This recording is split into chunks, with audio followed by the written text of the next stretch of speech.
Calgary Flames fans, it's time for Flames Unfiltered. Entertaining and controversial hockey talk with your host, Brad Burud. Monday's 4-1 series tying win may just be the most important Calgary Flames franchise win in decades.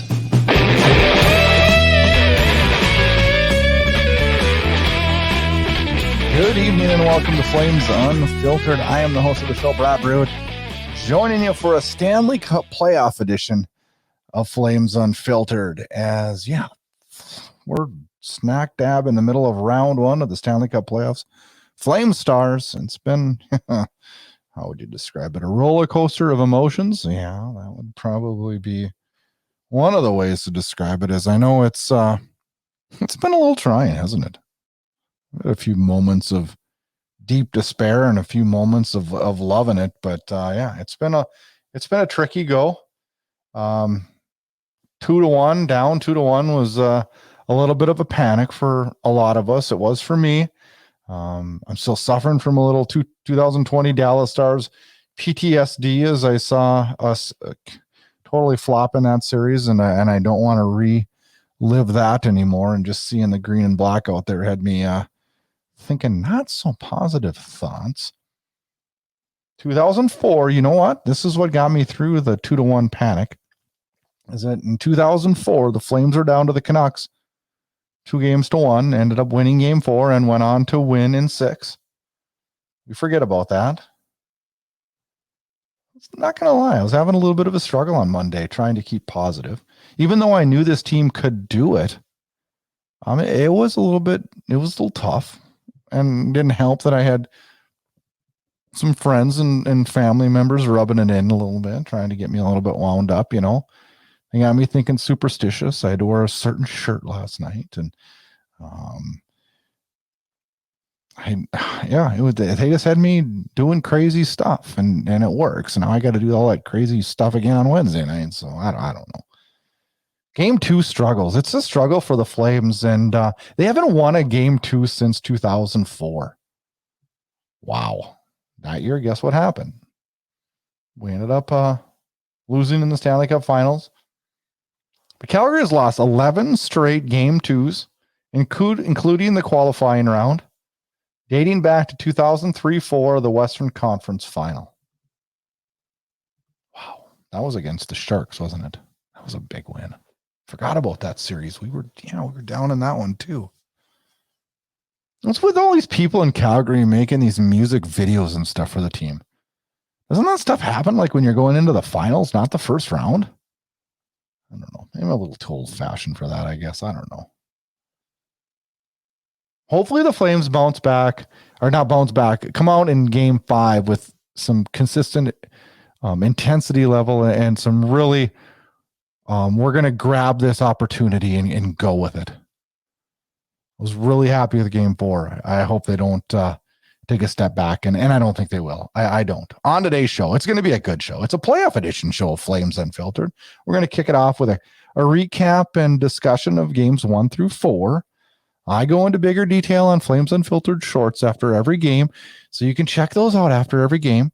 So I'm not going to dive in too deep. I just want to hit the main topics and some of my thoughts on the main topics.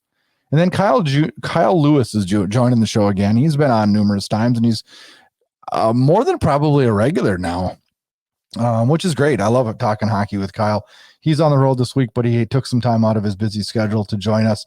And he's going to talk about this roller coaster experience that it is been in the first round and where he sees this round playing out. And then we'll move into some Flames news, some Western Conference playoff updates, and we'll preview games 5 and game 6 and game 7 if we need that.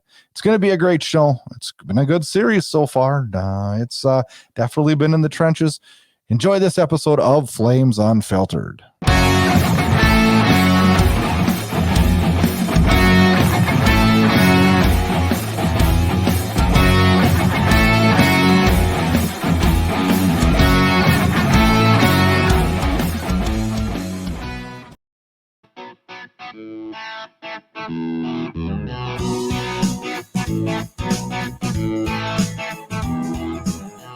All right. This is a game recap part of the show where we talk about the games from last week. We're just going to roll through the schedule and what the scores were. We'll talk a little bit in the next segment about each of the games a little bit more in depth. The series got underway in Calgary as the Stars came to town for game one of the first round Tuesday night, May 3rd. That was a week ago tonight.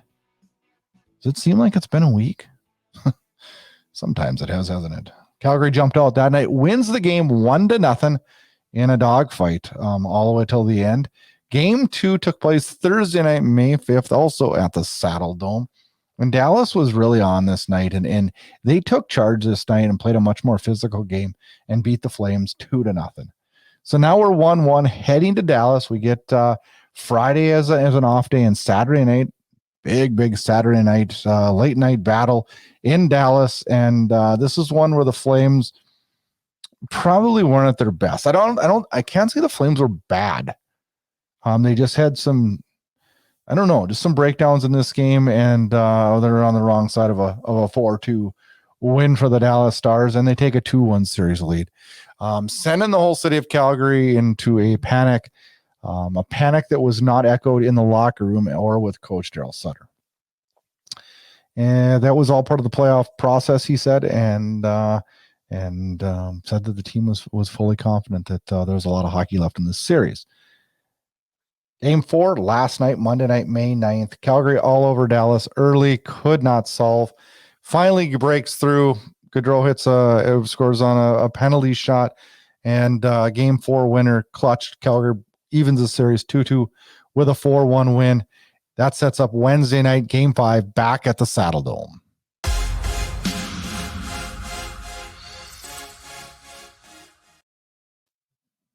Let's dive into each one of these games and talk a little bit about it before Kyle joins the show. Game 1 took place Tuesday night in Calgary. Calgary pretty much controlled this night. We're just going to hit on the basics. Final score 1-0. Calgary outshoots Dallas 26-16. Elias Lindholm with the only goal, a power play goal from his office. Yeah, right in the slot there. Buries it home with that 65 flex shaft, just whips it into the back of the net. Some of the big news from this night, this was the night that we see Matthew Tkachuk drill John Klingberg at the end of the first period, which leads to him fighting a little bit and then leads to a late altercation with Klingberg and Rasmus Andersson, which was considered a secondary fight and under Rule 46.7. Yeah, they were both ejected. I don't think either player knew that rule. Klingberg admitted that he didn't even know that rule. And those two guys are out. Those are both top-end defensemen. Both power plays are led by those two guys. And both teams down in Game 1 to 5 defensemen. I don't think that made the coaches too happy, did it? Through 40 minutes in Calgary, they had only played 5-on-5, 22 minutes and 26 seconds. Lots of 4-on-4s, lots of penalties. And this is not a trend that has went away anytime soon, unfortunately. Big win, Markstrom with the shutout, and all systems go for the Calgary Flames. 2 nights later, back at the Saddle Dome, Oettinger, Markstrom again. Oettinger returns the favor with a shutout of the Calgary Flames. Goals, the game winner from Pavelski. He was absolute money in this game. Was all over, did everything right. Another Tkachuk-Klingberg fight at the beginning of the game. And I didn't understand this one. But I guess it is what it is, and I was okay with this one because guess what? It was Game 2. He was settling the score for Klingberg, saying that Andersson talks a little tougher than he actually is. So I was okay with that. More to that story later. Offensive woes creep in as the Flames get minimal chances. Fire 29 shots on net, which is a little below their average, but still, I always look at if they get 10 a period, 30 marks, a good mark. Flames not quite there, but they do hold the Dallas Stars to 23.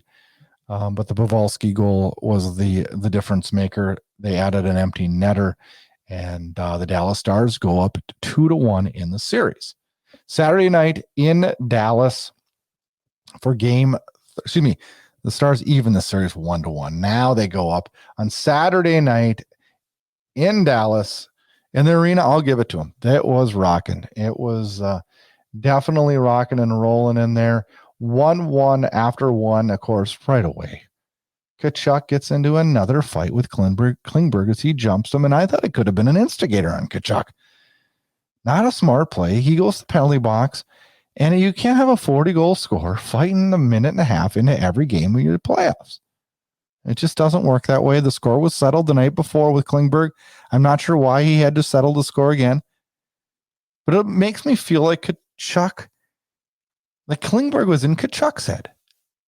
See, Matthew Tkachuk's better when Matthew Tkachuk is aggravating the other team and taking them off their game. But what was happening is that the Calgary Flames were trying to go out and be the instigator, and in turn, Tkachuk was getting taken off his game because he was not a factor offensively in Game 3 at all. Markstrom makes a huge 10-bell save, but the scramble continues, and that ends up being another goal for the Dallas Stars. Coleman was not good. He took a bad penalty that resulted in a goal. All in all, not a great night as the Flames fall 4-2. Calgary did outshoot the Stars 41-32, and I did think in the third period, Calgary did start to see the way a little bit, if that makes sense, and started to get more opportunities and more shots. Late in the game, got Johnny Gaudreau had a breakaway and didn't score. I didn't think Johnny Gaudreau was real good in Game 3 at all, nor was any of the first line for that matter. Daryl Sutter commented on the game saying it was hard-fought, close game. We had a breakaway with 2 or 3 minutes left. Those guys have to put that away. That's their job. Calls out Gaudreau. I was okay with that. Jamie Benn fined $5,000 in this game for high-sticking Majapani after the whistle. As Majapani was getting crushed into the back of the net, Jamie Benn thought it was cool to stick him in the face with a stick a couple times. Dirty, gutless play, but kind of what we've seen from Jamie Benn this playoff series. So the Flames down 2-1. It's a huge battle in Dallas on Monday night. And the Flames jumped right out on this one and were huge. Roster shuffle. Richie comes in as a seventh defenseman. Richie comes out. Stone comes in as a seventh defenseman. First time since the beginning of the season, first night where they've played at an 11-7, where there's 11 forwards, 7 defensemen. And the game started out really kind of bad if you're a Flames fan, as Johnny Gaudreau gets drilled by Nemetsnikov, and he has to leave the game. He does come back, and thank goodness he did. In the second period, Calgary does get on the board with an Anderson goal on a 5-on-3 on a shot from the point that finds its way bar down and into the net, and Oettinger's solved. And that was a huge moment. And they followed that with what I call the monster shift, where they held Dallas in the zone for 3+ minutes and just held course. And it was really, really convincing and really wore down the Dallas Stars. Tkachuk gets the penalty shot goal in the third period. Lindholm backs it up with a goal late to make it 3-1. Backlund fires an empty netter. We're 4-1. Calgary controlled shots. Calgary controlled play. Calgary won the board battles. Calgary outworked the Dallas Stars, and Calgary gets the win.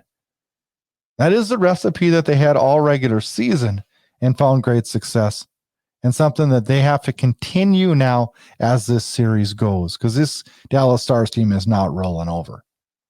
Michael Stone enters the game, 8 shots on net. I've always said Michael Stone's a calming factor for this team, and he's got a wicked, wicked shot.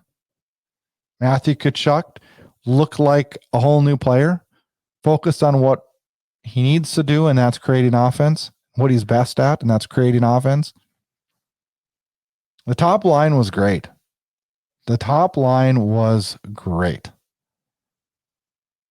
And now the scene shifts, and we head back home, and we've gained home ice again, and now it's a best of 3. What Calgary Flames team shows up on Wednesday night? I think it's critical this team gets out to A hot start, comes out swinging, and really, really goes at the Dallas Stars with a bunch of shots.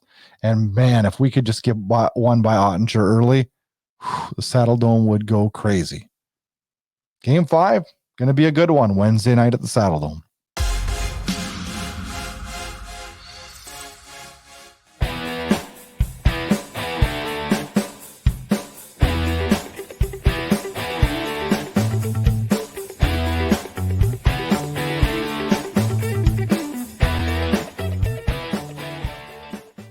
All right, time for a little bit of Flames news. As Stockton recall.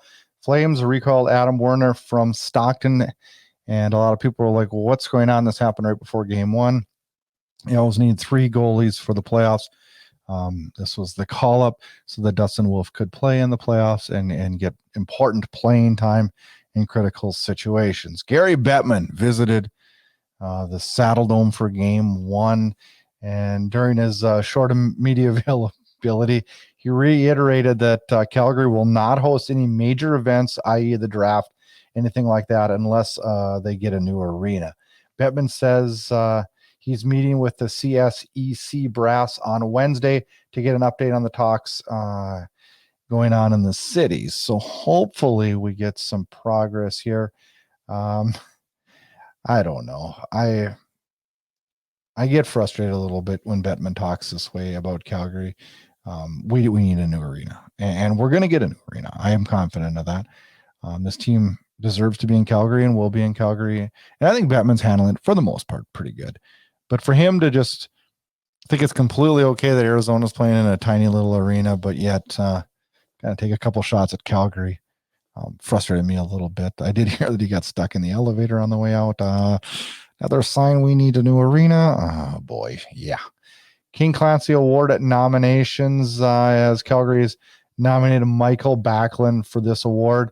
This award goes to the player who best exemplifies leadership qualities on and off the ice and has made noteworthy humanitarian contributions in the community. Michael Backlund, the nominee for the Calgary Flames, and a much-deserved nominee.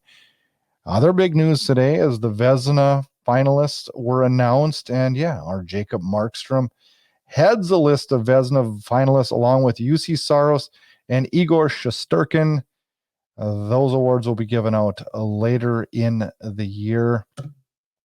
Where are we at? Let's go on to talk about the Western Conference and talk a little bit about the playoff races in the series outside of the Flame Stars series.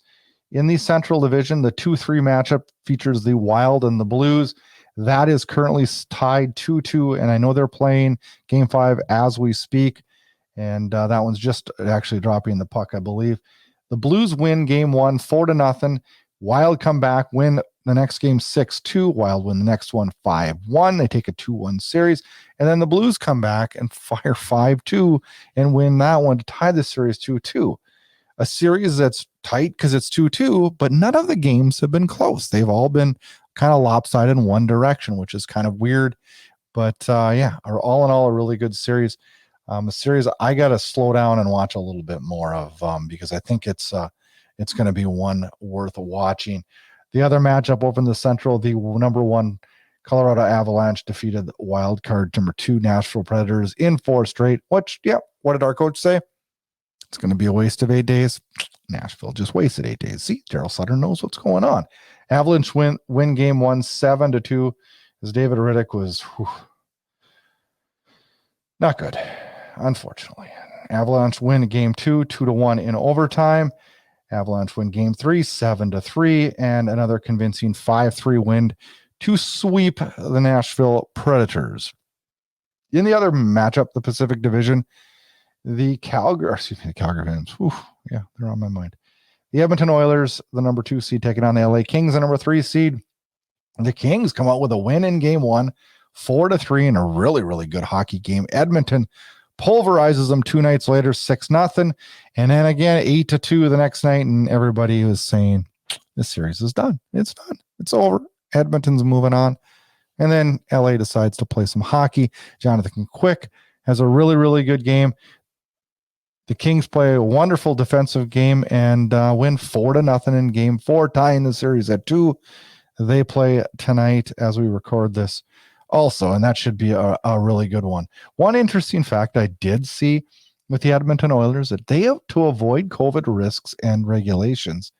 The Edmonton Oilers bust down to the United States before flying to the game in LA because of COVID testing and a way to get around that. And I thought that was interesting and actually a really, really smart thing that the Oilers did. And we don't need that creeping in, do we? We don't. We don't need anybody sick.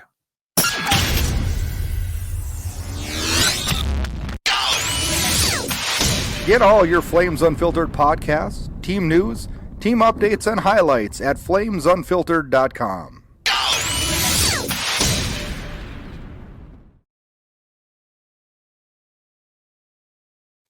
All right, Flames fans.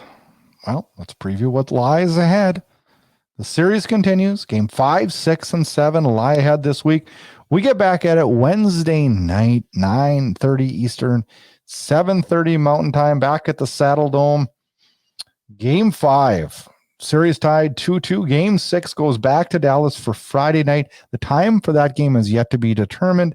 And Game 7 will be Sunday back in Calgary. Time of that game yet to be determined. Whew.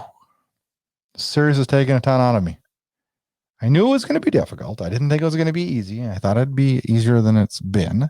I didn't foresee the offensive struggles. I didn't foresee Jake Oettinger being so good. It's going to be interesting. I loved how we played in game 4. I did. I thought it was really, really good and a really, really good sign. Now, Flames fans, it's time to carry that over into a big game 5, which is going to define the whole series and really push the Dallas Stars for once to the brink. The stress of the playoffs, the sleepless nights being up late, spent. I'm going to bed early tonight. I'm not staying up for the whole Kings game. I don't think so. Make sure you check out flamesunfiltered.com. Have a great week, Flames fans. Really enjoy this. It's been a long time. Playoff hockey is why we watch the sport, right? Let's cheer on the Flames. It's going to be a great week. Let's get the Red Mile going again. Have a good week, Flames fans.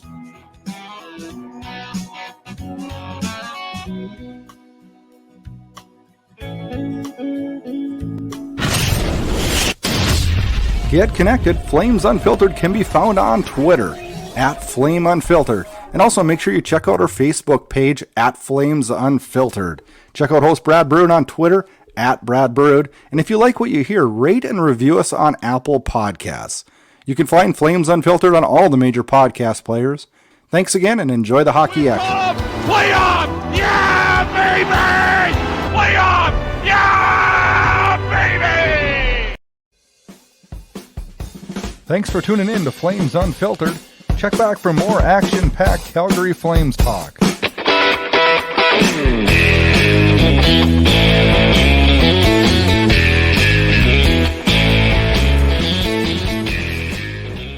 This episode of Flames Unfiltered was copyrighted and produced by Inside Edge Hockey Media Group.